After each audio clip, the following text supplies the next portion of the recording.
A wildfire ripped through an upscale coastal area of Los Angeles on Tuesday and into Wednesday, with people fleeing by car and on foot as flames engulfed homes and set hillsides ablaze.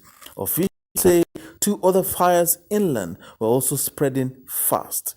Numerous buildings were destroyed and nearly 3,000 acres burned in the Pacific Palisades area between the beach town and Santa Monica in Malibu.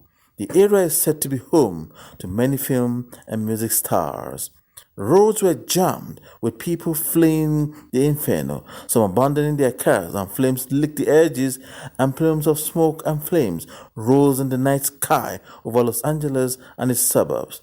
Firefighters are yet to contain the blaze by early Wednesday, and Governor Gavin Newsom has declared a state of emergency.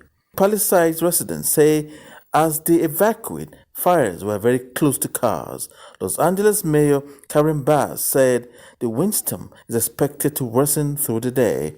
A second blaze, dubbed the Eaton Fire, broke out some 30 miles inland in Altanada near Pasadena and increased in size to 1,000 acres from 200 acres in a few hours, according to California Fire Office. Kolom Muhammad, NTA News.